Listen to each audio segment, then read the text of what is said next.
A single gunshot shattered the stillness of the Montana night, sending Hazel Sullivan's heart racing as she crouched behind the bar of the Colfax saloon. It was 1876, and what had begun as an ordinary evening had erupted into chaos when three masked men burst through the swinging doors, guns drawn and demands shouted. Now, as bullets splintered wood and shattered glass around her, 22-year-old Hazel wondered if she'd live to see another dawn. "Empty the safe, or we start putting holes in folks." The tallest outlaw's voice boomed across the saloon as patrons scrambled for cover. Hazel's fingers trembled as she fumbled with the keys to the small safe beneath the counter. As the daughter of the saloon owner, she'd been left in charge while her father traveled east to visit her ailing grandmother. She never imagined her temporary responsibility would put her life in such peril. A strong hand suddenly gripped her shoulder, and Hazel nearly screamed before recognizing the weathered face of Adam Xavier, the quiet cowboy who'd been nursing a whiskey in the corner all evening. His blue eyes were steady despite the danger. "When I create a diversion, run," he whispered, his breath warm against her ear. "I know these men, they don't leave witnesses." Before Hazel could protest, Adam rose slightly and fired his revolver toward the ceiling. The sudden noise startled the outlaws, who began shooting wildly into the darkened corners of the saloon. "Down behind the water trough, wait," Adam commanded, shoving Hazel toward the back door that led to the stables where a large water trough stood. Hazel stumbled out into the cool night air, the sounds of gunfire and breaking glass fading as she ran toward the shadowy outline of the trough. Her heart hammered against her ribs as she ducked down, pressing her back against the rough wooden structure. The water inside sloshed slightly with her impact, the gentle sound at odds with the violence unfolding inside the saloon. Minutes stretched like hours as Hazel waited, straining to hear any sound of Adam following. Instead, more gunshots rang out, followed by an eerie silence that frightened her more than the chaos had. Just as she gathered her courage to peek around the trough, a figure emerged from the saloon's back door. In the dim moonlight, she recognized Adam's tall silhouette, but he was moving strangely, one hand pressed to his side. "Are you hurt?" Hazel whispered as he dropped down beside her. "Just grazed," Adam muttered, though his grimace told another story. "Those men are part of the Blackwater Gang. They've been terrorizing towns across the territory. They'll be searching for us soon." "What do we do?" Hazel asked, trying to keep panic from her voice. Adam's expression was grim. "We run. My horse is tied out back. We can make it to my cabin before dawn if we ride hard." "But the saloon, my father's business, will still be here when this is over," Adam finished. "But we won't be if we stay. Those men saw your face, Hazel. They know you can identify them." The gravity of the situation settled over her like a heavy blanket.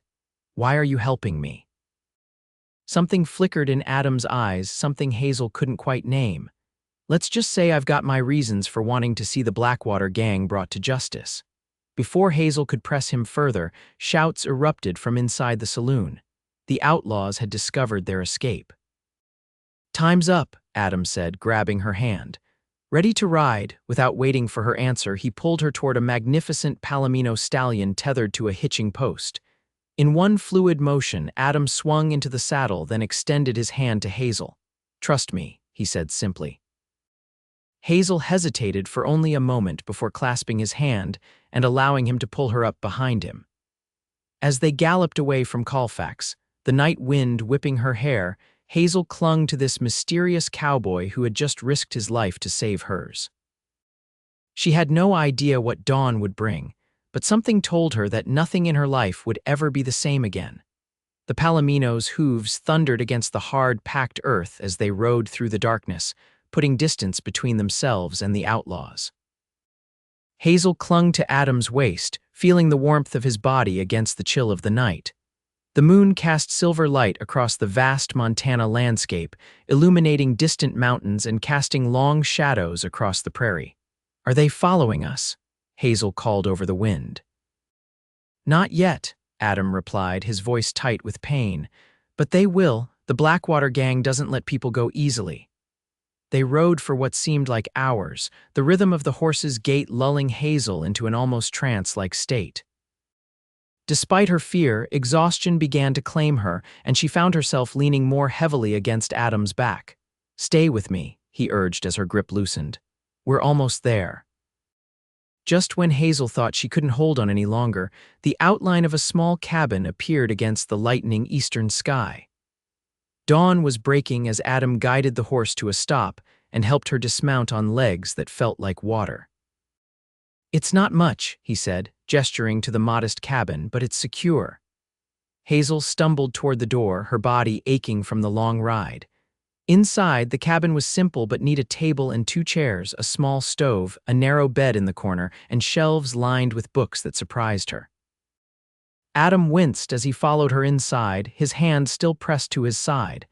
In the growing light, Hazel could see the dark stain spreading across his shirt. "You're more than just grazed," she accused. "Let me see." "There's more important things. Sit down," Hazel commanded with unexpected authority. When he hesitated, she added softly, "Please, Adam, you saved my life. Let me help you." Something in her tone must have reached him because he sank into one of the chairs with a sigh. Hazel found a basin and filled it with water from a bucket near the stove. With gentle hands, she helped him remove his shirt, revealing a well-muscled torso marked by both old scars and a fresh bullet wound along his ribs. "This needs cleaning," she murmured, trying to ignore the flutter in her stomach at their proximity. Adam watched her face as she worked, his eyes following her movements. "You've done this before." "My father was in the war between the states," Hazel explained, carefully cleaning dried blood from around the wound. "He came back with plenty of injuries that needed tending. Mama taught me before she passed." "I'm sorry about your mother," Adam said quietly. "It was years ago, influenza." Hazel kept her eyes on her work, not wanting to see the sympathy she knew would be in his gaze. "This isn't too deep, but it'll need stitching." Adam nodded toward a shelf. "Medicine box up there, should be needle and thread." As Hazel gathered the supplies, she asked the question that had been burning in her mind since they fled the saloon. "Why did you help me, Adam? You could have saved yourself without the burden of bringing me along." For a moment, she thought he might not answer. Then, as she threaded the needle, he spoke softly. "The Blackwater Gang took something from me, someone." His jaw tightened. "My brother. He was a lawman in Wyoming territory. They gunned him down in cold blood when he got close to capturing their leader." "I'm so sorry," Hazel whispered, understanding dawning on her. "You've been tracking them?" Adam nodded. "For 6 months, following their trail of robberies across 3 territories. I nearly had them in Billings last month, but they slipped away. Then I got word they might hit Colfax, so I've been watching and waiting. And then I complicated things," Hazel said with a grimace. A small smile touched Adam's lips. "You certainly did." Hazel began stitching the wound, impressed by how stoically Adam bore the pain. His only reaction was a slight tightening around his eyes. "We need a plan," she said as she tied off the final stitch. "Those men will be searching for us. If they're as dangerous as you say they are," Adam confirmed grimly. "Then we need help. The sheriff in Colfax is new to the territory and greener than spring grass. Besides, we don't know if we can trust him. The Blackwater Gang has bought off lawmen before." Hazel frowned as she bandaged his side. "Then what do you suggest?" "I have a friend about a day's ride from here. Retired U.S. Marshal. If anyone can help us, it's him." Adam caught her hand as she finished tying the bandage. "But first, we both need rest. You're dead on your feet, Hazel." She couldn't argue with that assessment.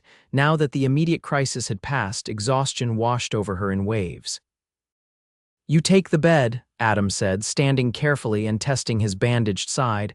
"I'll keep watch." "You're injured," Hazel protested. "You need proper rest." "I've slept in worse conditions with worse injuries," he countered. "Trust me." There was that phrase again, "trust me," spoken with such quiet confidence that Hazel found herself nodding despite her concerns. As she settled onto the narrow bed, pulling a worn quilt over herself, she watched Adam check his revolver before positioning himself in a chair by the window. "Adam," she murmured, already drifting toward sleep. "Thank you for saving my life." The last thing she saw before her eyes closed was his slight nod, his profile silhouetted against the morning light. Despite the danger they faced, Hazel fell asleep with the strange certainty that as long as Adam Xavier was watching over her, she would be safe. Hazel woke with a start, disoriented by unfamiliar surroundings. Sunlight streamed through the cabin's single window, indicating she had slept well into the afternoon. She sat up quickly, wincing at her stiff muscles. Adam was no longer in the chair by the window. Panic fluttered in her chest until she heard movement outside. Relief washed over her, followed immediately by embarrassment at her reaction. She barely knew this man, yet her sense of security was already tied to his presence. Running her fingers through her tangled hair, Hazel tried to make herself presentable before stepping outside. The afternoon sun momentarily blinded her, and when her vision cleared, she saw Adam by a small stream that ran behind the cabin. He was shirtless, crouched by the water's edge washing his face, his bandaged torso gleaming in the sunlight. Hazel knew she should announce her presence or return to the cabin, but something held her in place. There was a grace to Adam's movements despite his injury, the fluid strength of a man accustomed to physical labor and hardship.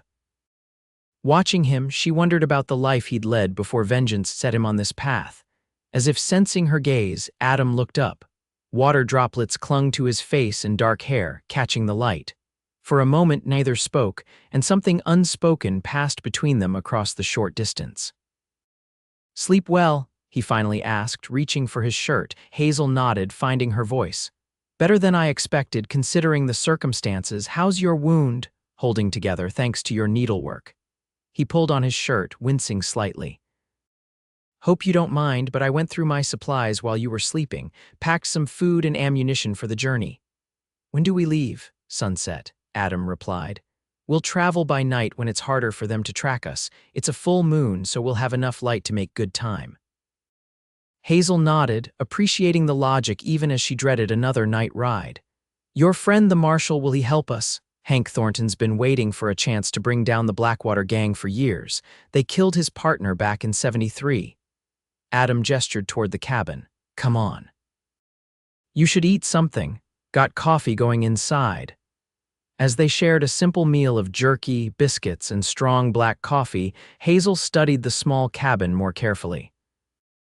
Unlike the hasty impression she'd formed upon arrival, she now noticed details that spoke of Adam's character, books on law and history alongside dime novels, a carefully mended quilt, a small carved horse on the mantel that showed remarkable craftsmanship. "Did you make that?" she asked, nodding toward the carving. Adam's expression softened slightly. "My brother taught me, said I needed something to do with my hands besides handle cards and guns. It's beautiful." "Thanks." He cleared his throat, suddenly businesslike again. "We should talk about what happened at the saloon. Did you recognize any of the outlaws?" Hazel closed her eyes, trying to recall details through the haze of fear. They wore bandanas over their faces. The leader was tall, with light eyes. One had a scar through his eyebrow. The third was younger, maybe my age. "That sounds like Lee Carson and his crew," Adam confirmed, his expression darkening. "Carson's the leader. The scarred one is his right hand, McDollan. Nasty piece of work. The younger one must be Billy Jenkins. New to the gang from what I've heard, but already building a reputation for cruelty. How many more are in this gang?" "At least 3 others, though they don't always ride together." Adam refilled her coffee cup. "What I don't understand is why they targeted your father's saloon." "Colfax is a small town. There are richer pickings elsewhere." Hazel frowned, considering this. "The railroad payroll came through yesterday. My father keeps the safe for emergencies sometimes. Maybe they knew about that, or they have someone in town feeding them information," Adam said grimly.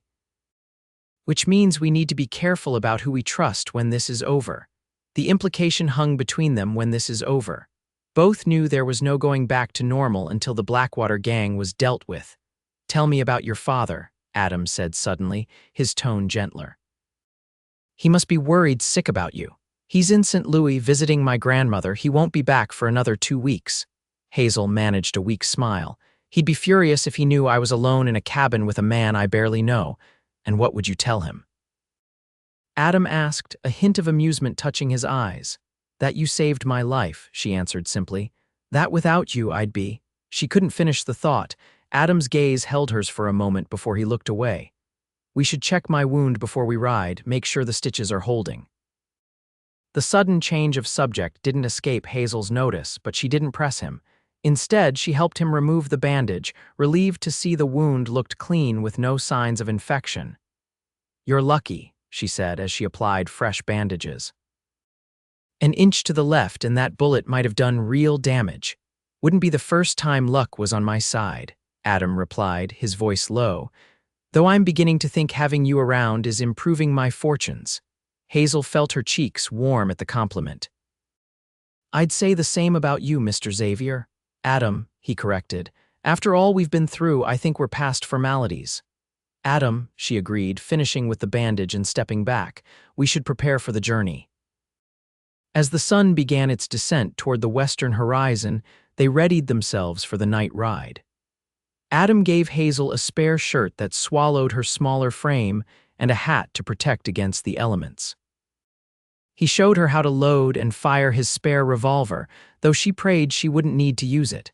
"Keep this on you at all times," he instructed, watching as she tucked the weapon into the waistband of her skirt. "And remember, if anything happens to me, ride east toward the rising sun until you reach Thornton's place. It's a large ranch with a windmill visible from a distance. Tell him everything." "Nothing will happen to you," Hazel insisted, not wanting to entertain the possibility. Adam's smile didn't reach his eyes. "Hope you're right." As they mounted the Palomino, Hazel settled behind Adam, more aware than before of the intimacy of their position. This time, when she wrapped her arms around his waist, it felt less like necessity and more like a choice. They rode out as the first stars appeared in the darkening sky, the golden glow of sunset fading to deep blue behind them. Ahead lay uncertainty and danger, but as Hazel held onto Adam, she felt something unexpected blooming within her, not just gratitude or relief, but something warmer and more complex that she wasn't quite ready to name. The night spread around them like a vast, dark ocean, and as the moon rose to light their path, Hazel found herself wondering what dawn would bring and whether she and this mysterious cowboy would live to see it together. They rode in companionable silence for hours, the steady rhythm of the horses' hooves the only sound in the vast moonlit landscape. Occasionally, Adam would point out landmarks or share stories about the territory, his deep voice rumbling against Hazel's cheek where it rested against his back. "That ridge there," he said, nodding toward a distant silhouette, "was where I tracked my first mountain lion. I was 17, green as they come." "Did you catch it?" Hazel asked, grateful for the distraction from her aching muscles. "It caught me," Adam replied with a soft chuckle. "Left me with 3 nice scars on my leg and a healthy respect for predators." As the night deepened, Hazel found it increasingly difficult to stay alert. The gentle swaying of the horse combined with the warmth of Adam's body against hers lulled her toward sleep. Each time her grip loosened, Adam would reach back and steady her with a gentle touch. "Talk to me," he said after catching her for the 3rd time. "Tell me about your life in Colfax." "There's not much to tell," Hazel admitted. "After Mama died, it was just me and Pa. He bought the saloon when I was 15, and I've been helping run it ever since." "Most young women would be married by your age," Adam observed. Hazel smiled against his back. "Most young men don't appreciate a woman who can outdrink them and beat them at cards." "Sounds like they're fools," Adam said, and though she couldn't see his face, Hazel heard the smile in his voice. "What about you?" she asked. "No wife waiting somewhere?" Adam was quiet for so long that Hazel thought he might not answer. "There was someone once," he finally said. "Before my brother was killed, her father was a judge in Cheyenne. She didn't approve of my decision to hunt his killers." "I'm sorry," Hazel said softly. "Don't be. Some paths a man has to walk alone." "You're not alone now," Hazel pointed out. Adam's hand found hers where it rested against his stomach. "No," he agreed quietly, "I'm not." The moment lingered between them, filled with unspoken possibilities, until a distant sound made Adam tense beneath her hands. "What is it?" Hazel whispered. "Riders," he murmured, pulling the horse to a stop. "Could be nothing, but we can't take chances." Guiding the Palomino off the trail, Adam found a sheltered spot among a cluster of rocks and trees. They dismounted, Adam moving with the silent grace of a predator despite his injury. He secured the horse, then drew Hazel close to him in the shadows. "Don't move," he breathed against her ear, his hand resting on his revolver. Minutes ticked by, each one stretching like an hour. Then, through the trees, Hazel saw them 3 riders moving at a steady pace along the trail they had just left. Even in the moonlight, she recognized the tall silhouette of Lee Carson leading the group. Hazel's breath caught in her throat. Adam's arm tightened around her, holding her steady. She could feel his heart beating rapidly against her back, matching the frightened pace of her own. The outlaws paused not 30 yards from their hiding place, their voices carrying in the still night air. They couldn't have gotten far, Carson's distinctive voice growled. That cowboy was hit. Saw the blood myself. Maybe they hold up somewhere, suggested another voice, or maybe they're already dead in a ditch, said a third, younger voice that must belong to Billy Jenkins. That girl looked scared half to death. She saw our faces, Carson snapped. And that cowboy, something familiar about him. We find them both and make sure they never talk. The outlaws conferred a moment longer before continuing down the trail, their voices fading into the distance. Even after they were gone, Adam held Hazel motionless in the shadows, his body tense with alertness. Are they gone? Hazel finally whispered. For now, Adam confirmed, slowly releasing her. But they're tracking us just as I feared. What do we do? Adam's expression was grim in the moonlight. Change our plans. Thornton's place is still a half-day's ride, too risky now that they're this close behind us. Where then? There's an abandoned mine about 2 hours from here. We can hide there until tomorrow night, then circle around to approach Thornton's from another direction. As they mounted up again, Hazel could feel the change in Adam's posture, more alert, more wary. He kept the horse at a slower pace now, choosing paths with rocky ground where their tracks would be harder to follow. The abandoned mine appeared as a dark opening in a hillside, nearly invisible until they were upon it. Adam dismounted first, drawing his revolver as he approached the entrance. Wait here, he instructed, disappearing into the darkness. Hazel sat nervously on the horse, her hand on the revolver at her waist, eyes scanning the surroundings for any sign of pursuit. When Adam reappeared minutes later, she released a breath she hadn't realized she was holding. It's clear, he said. Hasn't been used in years from the look of it, but the support beams are still solid, should be safe enough. They led the horse a short distance inside, where the entrance widened into a larger chamber. Adam struck a match, lighting a small lantern he'd brought in his saddlebag. The flickering light revealed a space about 15 feet square, with rough-hewn walls and the remnants of mining equipment scattered about. Not exactly the Grand Hotel in St. Louis, Hazel remarked, trying to lighten the mood. Adam's mouth quirked up at one corner. The company's better, though. He set about making a small, sheltered fire near the entrance where the smoke could escape without being visible from outside. Soon, a tiny blaze cast dancing shadows on the walls around them. They shared a meager meal of jerky and hardtack, washing it down with water from Adam's canteen. As they sat side by side against the wall, the events of the past 24 hours seemed to catch up with Hazel all at once. A tremor ran through her body, and to her horror, she felt tears welling in her eyes. Hey, Adam said softly, noticing her distress. You're all right. Am I? Hazel asked, hating the quaver in her voice. Those men are hunting us like animals. I've never fired a gun at a person. I work in a saloon, Adam. I pour drinks and keep the books. I'm not built for this. Adam was quiet for a moment, then surprisingly he reached out and took her hand in his larger one. My brother used to say that courage isn't about not being scared, he told her. It's about being scared and doing what needs doing anyway. His thumb brushed across her knuckles. By that measure, Hazel Sullivan, you're one of the bravest people I've met.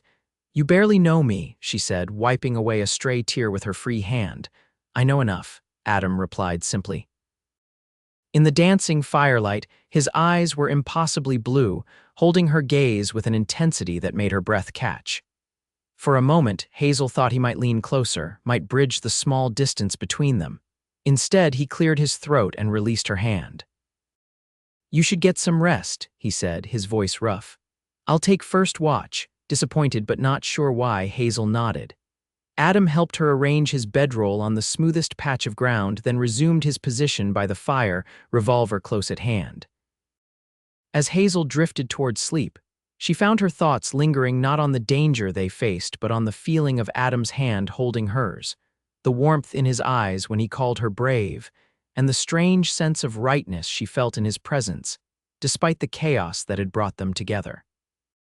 Her last conscious thought before sleep claimed her was that perhaps fate had a peculiar way of leading people where they needed to go, even if the path was fraught with danger.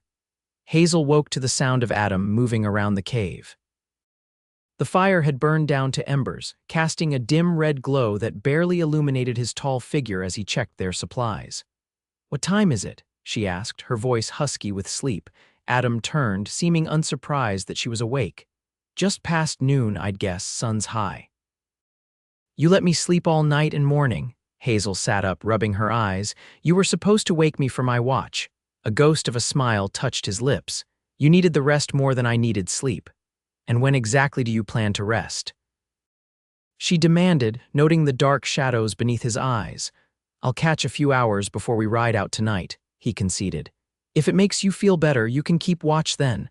Hazel nodded, satisfied with the compromise. As she stood and stretched, she became acutely aware of how disheveled she must look after 2 days in the same clothes, sleeping on the ground. She ran her fingers through her tangled hair, wishing for a brush and fresh water. Reading her thoughts, Adam gestured toward the cave entrance. "There's a small spring about 50 yards from here. Not much, but enough to wash up if you'd like. I've already checked, no sign of the Blackwater Gang in the area." Gratitude flooded through her. "That sounds wonderful. Take this," Adam said, handing her the revolver, "just in case. 3 shots if you need me." The spring was little more than a trickle emerging from rocks and forming a shallow pool before continuing down the hillside, but to Hazel it looked like paradise. Making sure she was hidden from view of both the cave and the surrounding countryside, she quickly washed her face and hands in the cool water, then dampened a handkerchief to clean the rest of herself as best she could. The simple act of washing away dust and grime improved her spirits enormously. Using her fingers as a comb, she managed to bring some order to her long brown hair, plaiting it into a braid that hung over one shoulder. When she returned to the cave, Adam was seated by the rekindled fire, cleaning his revolver with practiced movements. He looked up as she entered, his hands stilling momentarily as his gaze traveled over her. "Feel better?" he asked, his voice slightly rougher than usual. "Much," Hazel confirmed, settling across from him. "Your turn. I insist you get some rest now." Adam hesitated, then nodded, reassembling his weapon with swift efficiency. "Wake me if you hear or see anything unusual," he instructed, stretching out on the bedroll she had vacated. "I will," she promised. Within minutes, his breathing had deepened, exhaustion finally claiming him.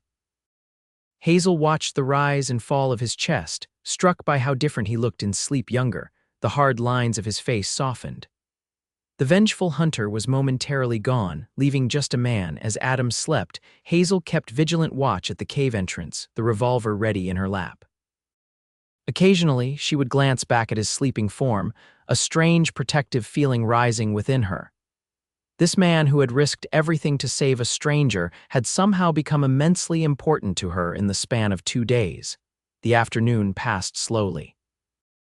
Hazel occupied herself by watching the subtle changes in light as the sun traveled across the sky, planning what they would do when they reached Thornton's ranch, and trying not to think about what might happen if the Blackwater Gang found them first. When Adam finally stirred, the sunlight had taken on the golden quality of late afternoon.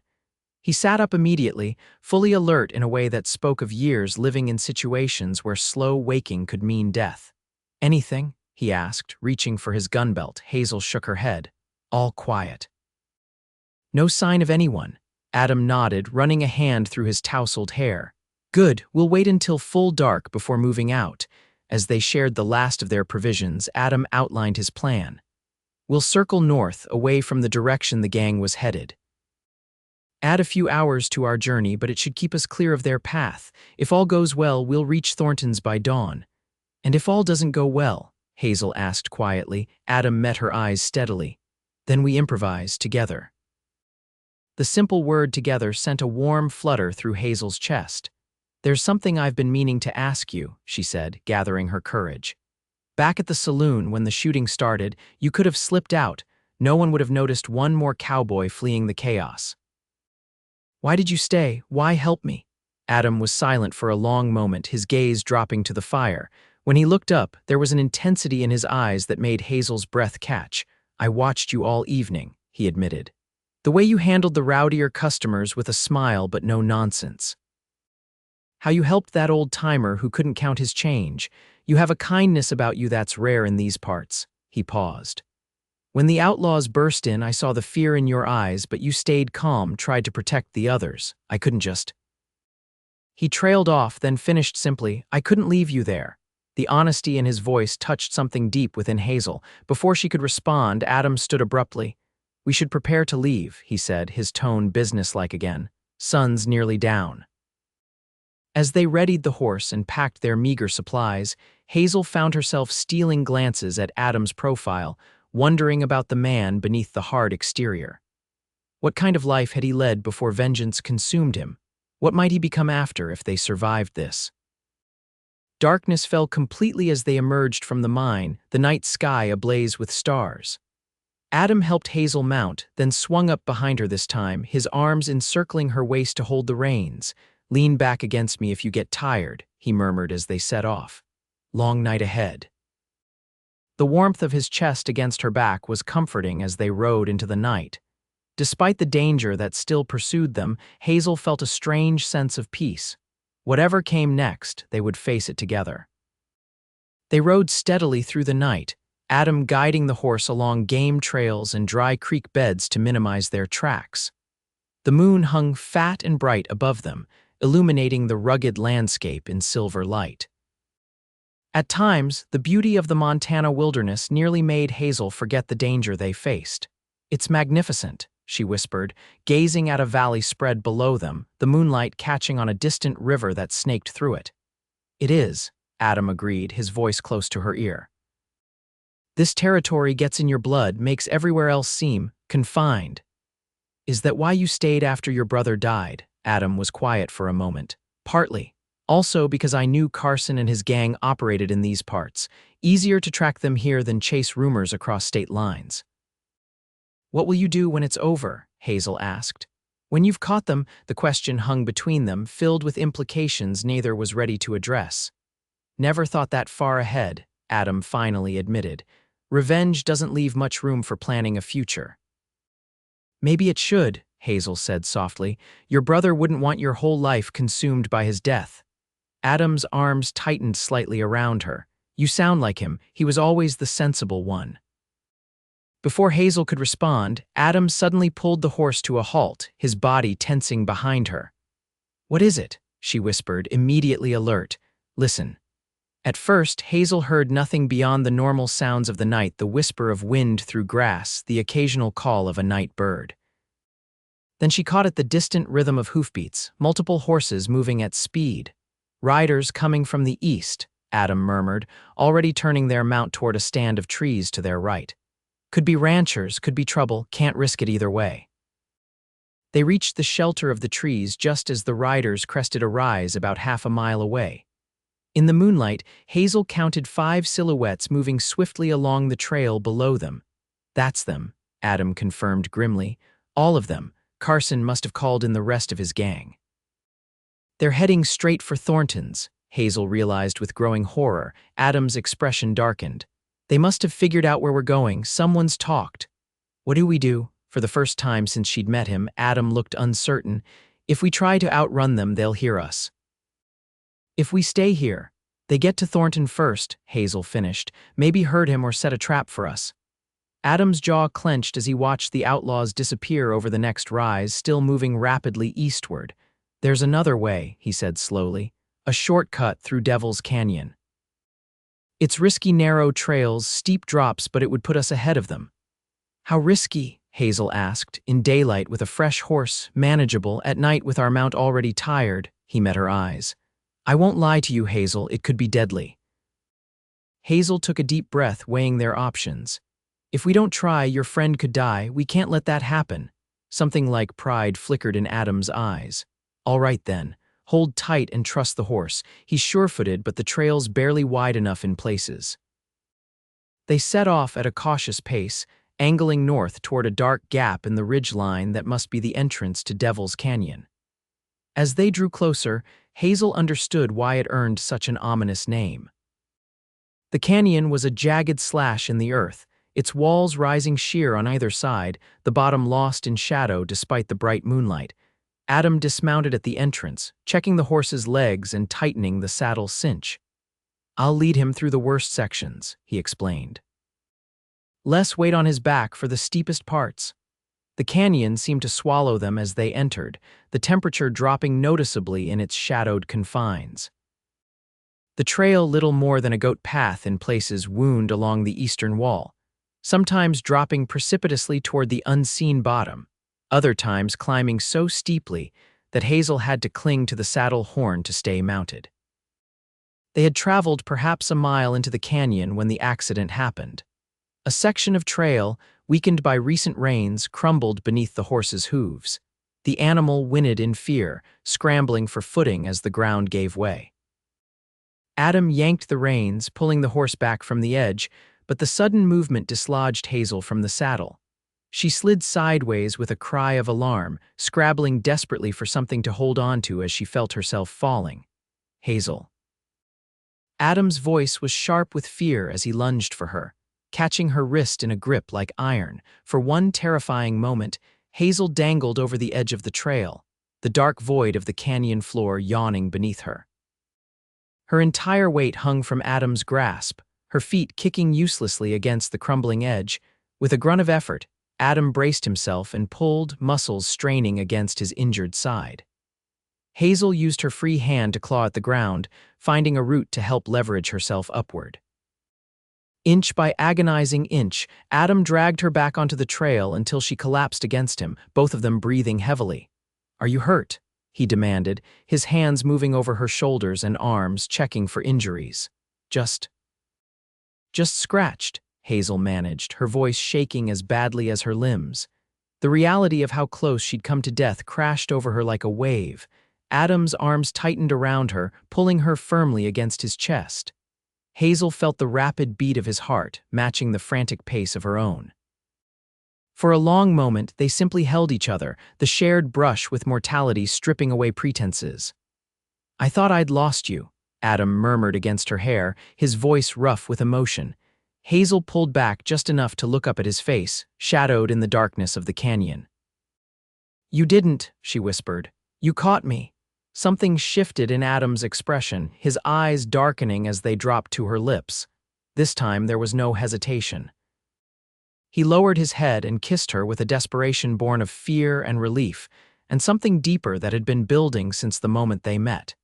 Hazel responded instantly, her hands sliding up to tangle in his hair as she returned the kiss with equal fervor. All the tension and fear of the past days channeled into this moment of connection, this affirmation of life in the shadow of death. When they finally broke apart, both were breathless. Adam rested his forehead against hers, his hands still curved protectively around her waist. "We should keep moving," he said reluctantly. "That rockfall might have echoed through the canyon if Carson and his men heard it." "I know," Hazel agreed, though she made no move to step from his embrace. "Adam," he pressed a gentle finger to her lips. "Later," he promised. "When we're safe, we'll talk about this, about everything." Hazel nodded, knowing he was right. The danger hadn't passed. If anything, it had intensified with their feelings now openly acknowledged. Adam helped her remount, then led the horse with even greater care through the remainder of the canyon. This time, when his hand occasionally brushed her leg or when he glanced back to check on her, the contact carried new meaning, the looks held new promise. They emerged from Devil's Canyon as the eastern sky began to lighten with the first hint of dawn. Beyond a rolling meadow, Hazel could make out the silhouette of a large ranch house and the distinctive shape of a windmill turning slowly in the morning breeze. "Thornton's place," Adam confirmed, relief evident in his voice. "And no sign of Carson's gang. We beat them here." As they approached the ranch, a figure appeared on the porch, rifle in hand. Even at a distance, Hazel could see it was an older man, his stance suggesting he was no stranger to confrontation. "That'll be Hank," Adam said. "Let me do the talking. He's cautious with strangers, especially those arriving at dawn." "Who's there?" The man called out as they drew closer, his rifle raised but not yet aimed directly at them. "It's Adam Xavier," Adam called back. "We need your help, Hank, and fast." The rifle lowered immediately, and the man stepped forward into the growing light. He was in his 60s, with a weathered face and silver hair, but his movements suggested a vitality that belied his age.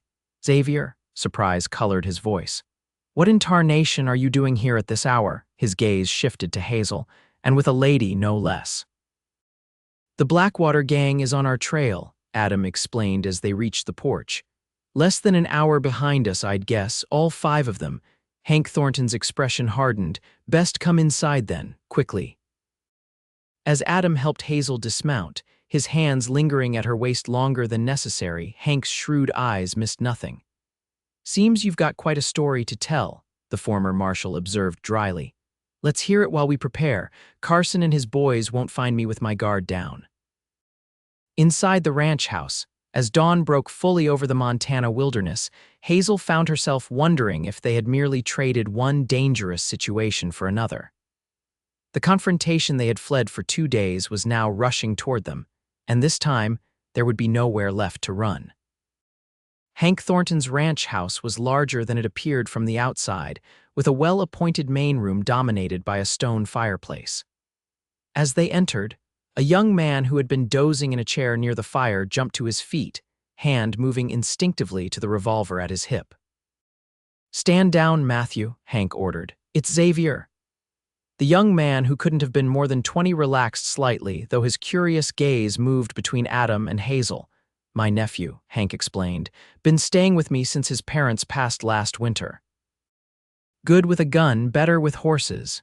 He gestured toward a large oak table. "Sit. Coffee's on the stove. Then tell me what kind of hornet's nest you've kicked this time, Xavier." As Matthew poured strong black coffee into tin cups, Adam briefly recounted the events at the saloon in Colfax and their subsequent flight from Carson's gang. Hazel added details where needed, impressed by Hank's focused attention and quick questions. When they finished, the former marshal leaned back in his chair, eyes narrowed in thought. "So Carson's gang saw both your faces clear enough to identify you," he summarized. "And now they're coming here thinking to catch you seeking my help." A grim smile touched his weathered face. "Seems Lee Carson's finally made a mistake." "How do you figure?" Adam asked. Hank stood, moving to a gun cabinet against the far wall. "Because for 2 years I've been waiting for a chance to bring those murderers to justice. Now they're riding straight into my front yard." He unlocked the cabinet, revealing an impressive collection of firearms. "Matthew, get the Winchester repeaters from the back room."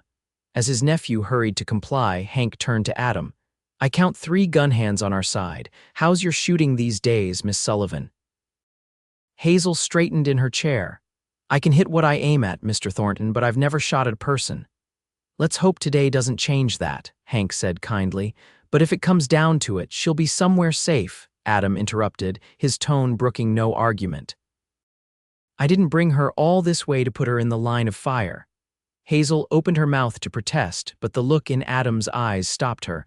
It wasn't condescension she saw there, but raw fear for her safety. "The cellar," Hank suggested. "Entrance is behind the kitchen pantry. Stone walls, solid door, if things go sideways up here." "I'll show her," Matthew volunteered, returning with 3 Winchester rifles. Hank nodded. "Do that. Then check the horses and secure the barn. Don't want Carson's boys finding fresh mounts if they need to run." As Matthew led Hazel toward the kitchen, she glanced back at Adam. He was already deep in conversation with Hank, their heads bent over what looked like a map of the ranch, but he looked up as if sensing her gaze. The intensity in his eyes made her breath catch a silent promise that somehow they would survive this day. The cellar was cool and dark, with shelves of preserved foods along one wall and a small cot against another. Matthew showed her how the heavy door locked from the inside, then handed her a loaded revolver. "Just in case," he said with an encouraging smile. "Though between Adam and my uncle, I doubt any of Carson's gang will get this far." "Thank you," Hazel replied, tucking the weapon into the pocket of her borrowed shirt. How long have you known Adam? Matthew considered as he lit a lamp for her. Met him a few times when he'd stopped by to see Uncle Hank. Always seemed like a man carrying too much weight. He paused, studying her thoughtfully. He looks at you different than he looks at most folks, like you matter. Hazel felt warmth rise to her cheeks. We've been through a lot in a short time. Danger has a way of showing what's real, Matthew observed with surprising wisdom for his years. He gestured to the lamp. Oil should last about 6 hours. There's more on that shelf if needed, but hopefully this will be over long before then. After Matthew left, Hazel explored the small cellar, trying to distract herself from the knowledge that above her, 3 men were preparing to face 5 hardened killers. The thought of Adam facing Carson's guns made her stomach twist with fear. They had found each other against impossible odds. It seemed cruelly unfair that they might be separated just as something beautiful was beginning between them. Time passed with excruciating slowness. Hazel paced the confines of the cellar, listening for sounds from above, but the thick walls muffled everything. Had the gang arrived, was fighting already underway? The uncertainty was almost worse than danger itself. Then, suddenly, the distant crack of gunfire reached her ears. One shot, then a volley of them. The battle had begun. Hazel gripped the revolver tightly, her heart pounding as she stared at the cellar door. All she could do now was wait and pray that Adam would survive to fulfill the promise in his kiss. Above ground, Adam crouched behind a stack of crates on Thornton's porch, Winchester rifle ready as the Blackwater Gang approached. They came in a tight formation, 5 riders moving with the confidence of men accustomed to imposing their will through violence. "Let me handle the talking," Hank murmured from his position inside the doorway. "Maybe we can end this without bloodshed." Adam nodded, though he doubted Illy Carson had come all this way for conversation. The outlaw leader reined in about 50 yards from the house, his men spreading out in a practiced maneuver that gave them clear fields of fire. "Thornton," Carson called out, "we know you're harboring fugitives. Send them out and we'll leave your ranch standing." Hank stepped onto the porch, his rifle held casually but ready. "That's mighty generous of you, Carson, considering you're trespassing on my property." "Don't play games, old man," Carson snarled. "The girl and the cowboy, we know they're here." "And if they are?" Hank asked calmly. "What business would you have with them?" "They witnessed something they shouldn't have," Carson replied. "Makes them our business." From his position, Adam could see the scarred outlaw, Mick Dolan, shifting his horse slightly to the left, trying to get a better angle on Hank. On the opposite side, young Billy Jenkins was doing the same, while the other 2 gang members remained centered with Carson. "Funny thing about witnesses," Hank remarked, seemingly oblivious to the outlaw's movements. "Law tends to take it personally when people try to silence them."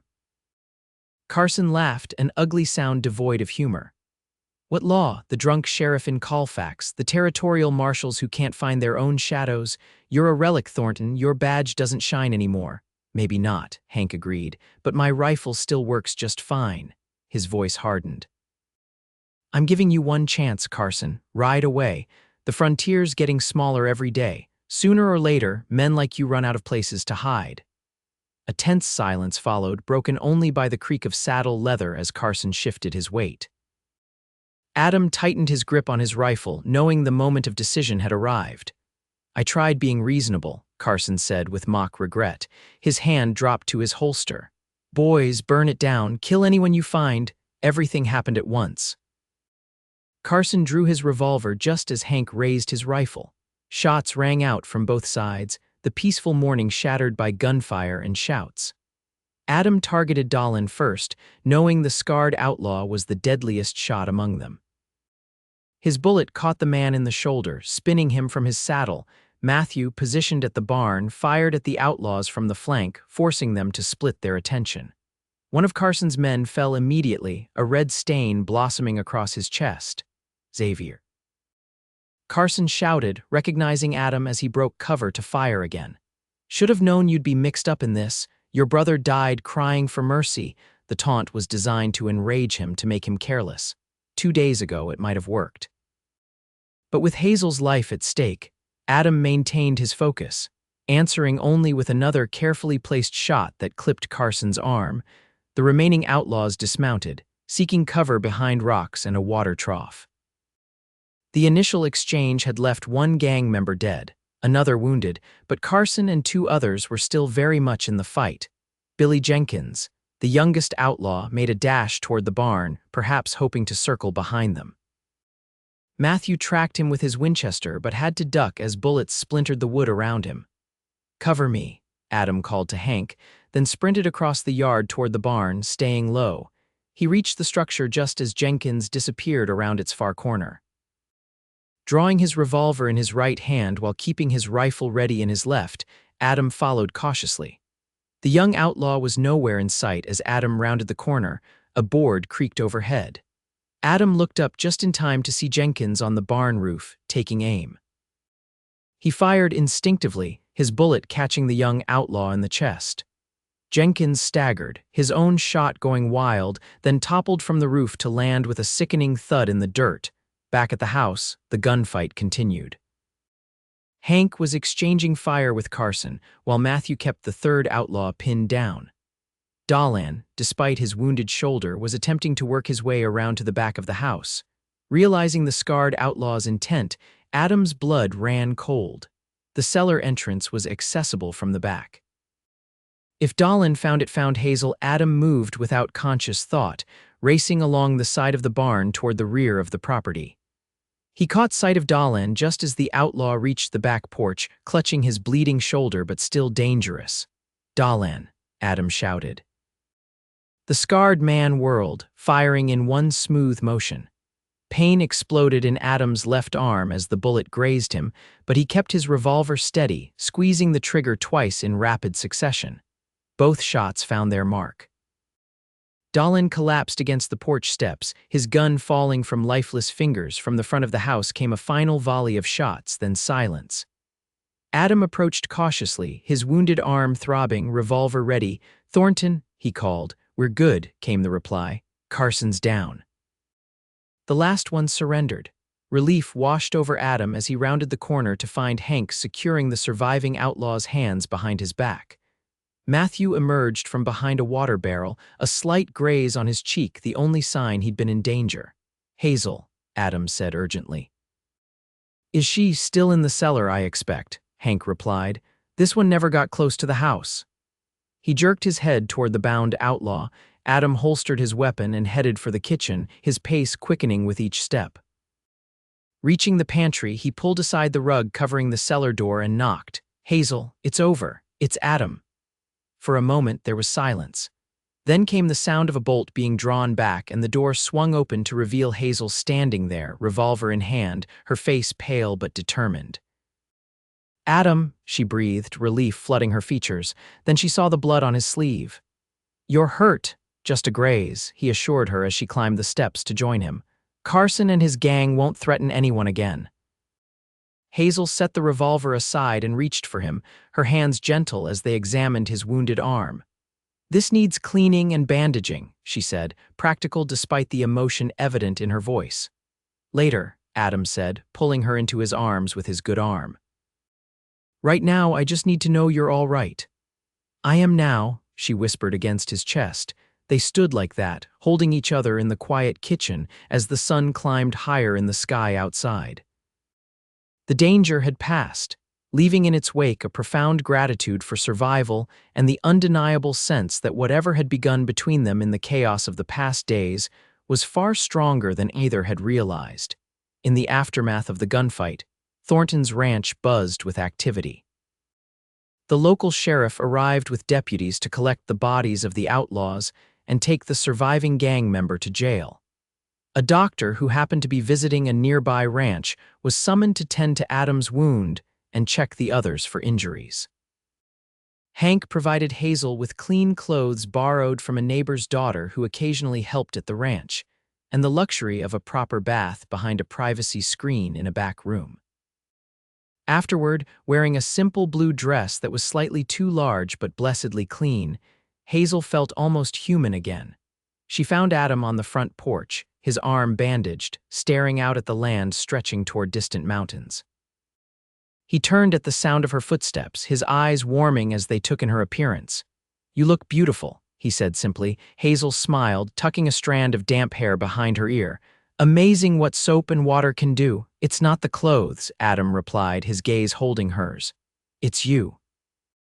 Something in his tone made her heart beat faster. She joined him at the porch railing, close enough that their shoulders nearly touched. "What happens now?" she asked quietly. Adam was silent for a moment, considering. "The sheriff will want statements from both of us about what happened in Colfax, once that's done." He hesitated, then turned to face her fully. "That's what I wanted to talk to you about." Hazel met his gaze steadily despite the nervous flutter in her stomach. "I'm listening." "These past days," Adam began, then stopped, seeming to search for the right words. "When I started hunting Carson's gang, I didn't think beyond vengeance, didn't think I'd have a life after or even want one." His hand found hers on the railing. "That changed when I met you." Hazel's breath caught. "Adam, let me finish," he said gently. "I know it's been just days, I know it's too soon to make promises or plans, but I also know that something happened between us that I can't explain and don't want to ignore." His fingers tightened around hers. "When this is all settled, when you're safe back in Colfax, I'd like to come calling, properly this time, if you'd allow it." Joy welled up in Hazel's chest, so intense she almost couldn't speak. "I'd like that very much," she managed. The smile that broke across Adam's face transformed him, erasing the hard lines of vengeance and revealing the man he might have been might still become. He stepped closer, his free hand coming up to cup her cheek. "May I?" he asked, his voice dropping to a whisper. Hazel answered by rising on her toes to meet him halfway. This kiss was different from their desperate embrace in the canyon, slower, deeper, filled with promise rather than fear. Adam's arm circled her waist, drawing her against him as if he couldn't bear any space between them. When they finally parted, Hazel rested her head against his chest, listening to the steady beat of his heart. For the first time since Outlaws had fired wild into the dark of the Colfax saloon, she felt truly safe. "Well now," came Hank Thornton's amused voice from the doorway. "Guess that answers my question about what's going on between you two." Hazel felt heat rise to her cheeks, but Adam kept his arm around her waist as they turned to face the former marshal. "Hank," Adam acknowledged, a hint of challenge in his tone. The older man raised his hands in mock surrender. "Don't mind me. Just came to tell you the sheriff's finished his report and will be heading back to town. Says he'll need you both to come to his office tomorrow to sign your statements." His eyes twinkled. "Also said something about the citizens of Colfax wanting to throw a celebration for the folks who helped bring down the Blackwater Gang." "We didn't do it alone," Adam pointed out. "No," Hank agreed, "but people love a good story, especially one with a pretty lady and a heroic cowboy." He winked at Hazel. "Supper's almost ready." Matthews set the table. After he disappeared back inside, Adam looked down at Hazel with a rueful smile. "I should warn you, being associated with taking down Carson's gang will make you famous throughout the territory." "As long as I'm not facing it alone," Hazel replied, squeezing his hand. Adam's expression softened. "You won't be, not ever again, if I have any say in it." 2 days later, they returned to Colfax in style, escorted by the sheriff and riding in Hank Thornton's wagon, with Adam's Palomino tethered behind. Word of their arrival spread quickly through town, and by the time they reached the main street, it seemed every citizen had turned out to greet them. Hazel's eyes widened at the sight of banners strung across the street and the crowd cheering as they approached. "Oh my," she breathed. "This is unexpected." Adam, sitting beside her on the wagon seat, looked equally uncomfortable with the attention but managed a smile for her benefit. "Told you." "Heroes?" The wagon pulled up before the saloon, now repaired and bustling with activity. To Hazel's astonishment and delight, a familiar figure stood on the porch. "Pa," she cried, leaping down from the wagon before it had fully stopped. She ran to her father, who swept her into a fierce embrace. "Got word in St. Louis about the trouble," James Sullivan explained, his voice rough with emotion as he held his daughter tight. "Came back fast as I could." Over her father's shoulder, Hazel saw Adam approach, his expression uncertain. She stepped back, keeping one hand on her father's arm. "Pa, this is Adam Xavier," she said. "He saved my life." James Sullivan studied the tall cowboy for a long moment, then extended his hand. "Mr. Xavier, seems I owe you a debt I can never repay." "No debt, sir," Adam replied, shaking his hand firmly. "Your daughter saved my life as well, in more ways than one." Something in Adam's tone caused James to look between them, his eyebrows rising slightly. Before he could comment, the sheriff stepped forward, raising his hands to quiet the gathered crowd. "Citizens of Colfax," he called out. "Today we celebrate the courage of two of our own, who stood against the notorious Blackwater Gang when others would have fled. Thanks to their bravery and the assistance of former U.S. Marshal Henry Thornton, one of the most dangerous outlaw gangs in the territory has been brought to justice." Cheers erupted from the crowd. Hazel blushed at the attention, while Adam stood stoically beside her, his hand finding hers out of sight of the onlookers. The celebration continued well into the evening, with the saloon serving as its center.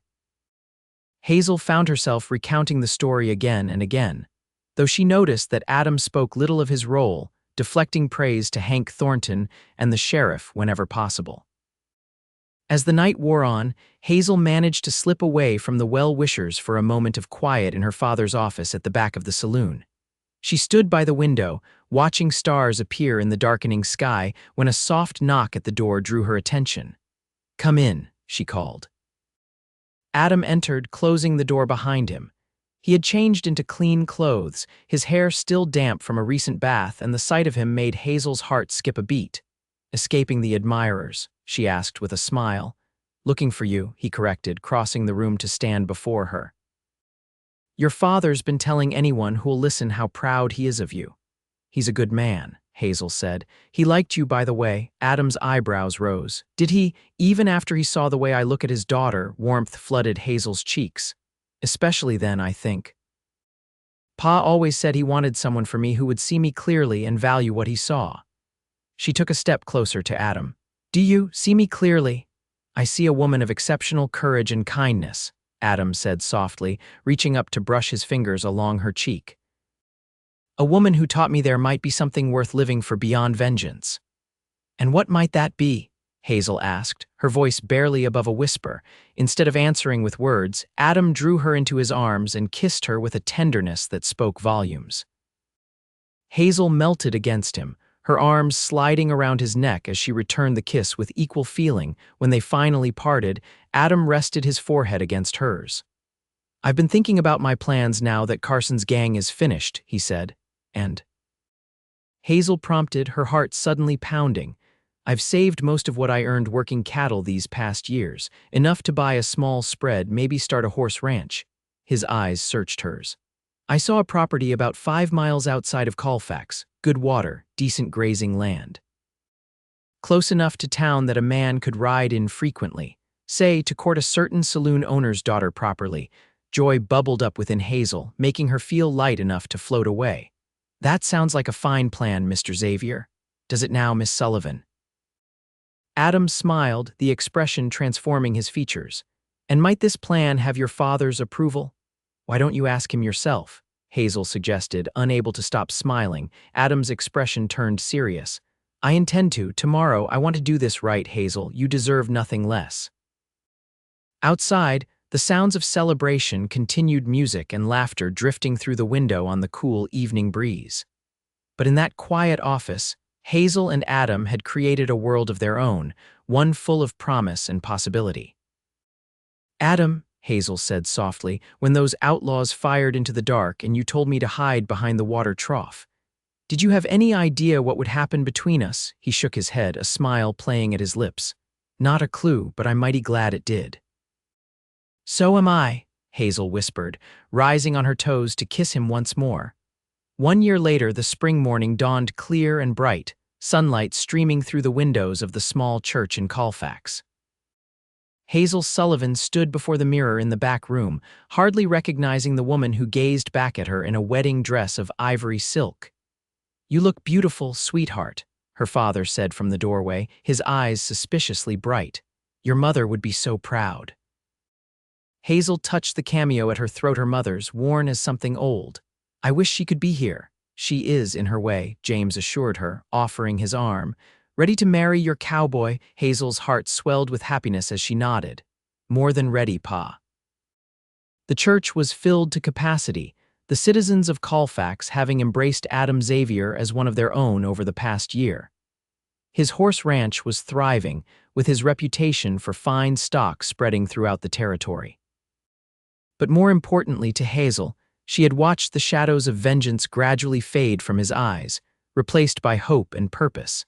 As she walked down the aisle on her father's arm, Hazel saw only Adam waiting for her at the altar, his expression one of wonder and devotion. Beside him stood Hank Thornton as best man, while Matthew, now working as Adam's ranch hand, grinned from a front pew. When they reached the altar, James placed Hazel's hand in Adam's, his voice thick with emotion as he gave his blessing. Adam's fingers tightened around hers, steady and warm. "You're the most beautiful thing I've ever seen," he whispered as they turned to face the minister. The ceremony passed in a blur of joy and solemnity. They had chosen traditional vows, but when it came time to speak them, Adam added his own words. "I promise to protect you always," he said softly, for her ears alone, "though I know full well you're capable of protecting yourself. I promise to cherish every day we're given, remembering how close we came to losing everything before it began." Tears shimmered in Hazel's eyes as she repeated her vows, adding her own private promise. "I will always be your shelter from the storm, as you have been mine." The celebration afterwards spilled from the church into the streets of Colfax, the entire town joining in the festivities. The saloon, now jointly managed by Hazel and her father, served as the centerpiece of the celebration, its doors thrown wide to welcome all. As evening fell, Adam led his bride in their first dance, moving with surprising grace for a man more at home in a saddle than a ballroom. "Mrs. Xavier," he murmured against her ear as they swayed to the music, "has a fine sound to it." "It does indeed," Hazel agreed, leaning into his embrace, "though I'll still be Miss Sullivan at the saloon, wouldn't want to confuse the customers." Adam laughed, the sound still rare enough to draw appreciative glances from those nearby. "As long as you're Mrs. Xavier at home with me, you can be whoever you want in town." Home. The word filled Hazel with contentment. Their home, the ranch house Adam had built with his own hands, with help from friends and neighbors. A place they had created together, with a large kitchen for Hazel, bookshelves for their growing collection, and wide windows that looked out over pastures where Adam's horses ran. Later that night, after farewells and well wishes, Adam lifted Hazel into the wagon that would carry them to their ranch to their future. As they drove away from town, the stars spread like diamonds across the Montana sky. Hazel nestled against her husband's side. "Happy?" Adam asked, his arm secure around her shoulders. "Completely," Hazel replied, tipping her face up to his for a kiss. As their life together unfolded in the years that followed, there would be challenges and sorrows alongside the joys. The frontier was never an easy place. But through it all, Hazel and Adam faced each day together, their bond forged in fire and strengthened by choice. And sometimes, on quiet evenings as they sat on their porch watching the sun set over the land they loved, they would remember the night that brought them together when outlaws fired wild into the dark, and a cowboy's words changed the course of their lives forever. 5 years later, the sound of childish laughter rang out across the Xavier ranch as 4-year-old James ran across the yard, pursued by his father. Adam caught the boy easily, swinging him high into the air before settling him on his shoulders. "Again, Pa." James demanded, his small hands tangling in Adam's dark hair. "Later, son," Adam promised, carrying the boy toward the house where Hazel stood on the porch, their infant daughter cradled in her arms. "Mama's calling us for supper." Hazel smiled at the sight of her tall husband with their son perched on his shoulders like a conquering king. 5 years of marriage had only deepened her love for Adam, watching him transform from the vengeance-driven man she'd met to this devoted father and husband. "There's my handsome men," she called as they approached. "Wash up quickly. Grandpa Sullivan will be here any minute." James scrambled down from his father's shoulders and raced inside to the wash basin while Adam climbed the steps to join Hazel on the porch. He placed a gentle kiss on her lips, then bent to press another to their daughter's downy head. "How's little Rose today?" he asked, one finger stroking the baby's cheek. "Perfect," Hazel replied, though she might disagree around 2 in the morning. Adam laughed, the sound coming easily now. "I'll take the night shift. You deserve some rest." Hazel leaned against him gratefully, still amazed at how naturally Adam had taken to fatherhood. He approached it as he did everything with total commitment and an unexpected tenderness that never failed to touch her heart. The sound of an approaching wagon announced James Sullivan's arrival for their weekly family dinner. At 65, he had finally handed over full management of the saloon to Hazel's cousin, though he still kept the books and advised on major decisions. His visits to the ranch were the highlight of young James's week, filled with stories and small carved wooden animals that the boy treasured.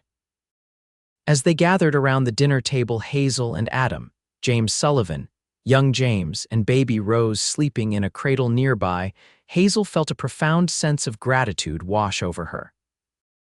This family, this life they had built together, was more precious than anything she could have imagined that fateful night in the Colfax saloon. "I received a letter from Hank Thornton today," Adam mentioned as they enjoyed Hazel's apple pie for dessert. "He's thinking of coming for a visit in the fall, says he wants to see how the Xavier operation is progressing." "That would be wonderful," Hazel said warmly. "Matthew too, if he can get away from his own ranch." "What about Uncle Matthew's horses, Pa?" young James asked, his face serious. "Are they as good as ours?" Adam pretended to consider the question gravely. "Well, son, Matthew raises fine horses, but ours are special, because they're Xavier horses," James stated with pride. "That's right," Adam agreed, ruffling the boy's hair. "Xavier horses are the finest in Montana territory." After dinner, as James Sullivan entertained his grandson with tales of the old days, Adam and Hazel stepped onto the porch with sleeping Rose. The setting sun painted the sky in shades of gold and crimson, casting long shadows across the land that had become their home. "Do you ever think about it?" Hazel asked softly, leaning against the porch railing beside her husband. "That night at the saloon." Adam nodded, his arms sliding around her waist. "More often than you might expect. Not the danger or the fear, but the moment I saw you behind that bar and knew I couldn't leave you there." He pressed a kiss to her temple. "Best decision I ever made, even better than starting the horse ranch." Hazel teased. "Even better than that," Adam confirmed. "Though I will say, between the ranch and the children, we've built something fine here, Mrs. Xavier." "We have indeed," Hazel agreed, looking out over their property, the corrals where Adam's prized horses grazed, the barn they had raised with the help of neighbors, the small garden where she grew vegetables and flowers side by side. All of it created through hard work, determination, and love. Inside, they could hear James chattering excitedly to his grandfather. Soon Rose would wake hungry, and there would be the familiar evening routine of feeding, bathing, and bedtime stories. Tomorrow would bring new challenges and joys, the rhythm of their life together continuing its steady beat. "I love you, Hazel Xavier," Adam said quietly, turning her to face him. "More with each passing day." "And I love you," she replied, rising on her toes to kiss him as the last rays of sunlight gilded their home in gold. From that first desperate moment when Outlaws fired wild into the dark of the Colfax saloon, through danger and revelation and the gradual building of a life together, they had forged something rare and precious. Not just survival, but triumph. Not just partnership, but deep and abiding love.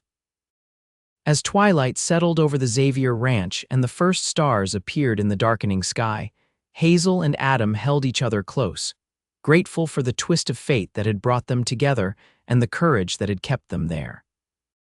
Their story, begun in danger and continued in devotion, was still being written, each day adding new chapters to a tale of love that had blossomed in the wild and unforgiving beauty of the Montana frontier.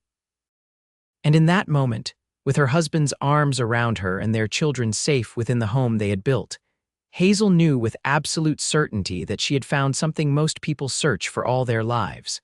Not just a place to belong, but a love worth risking everything for.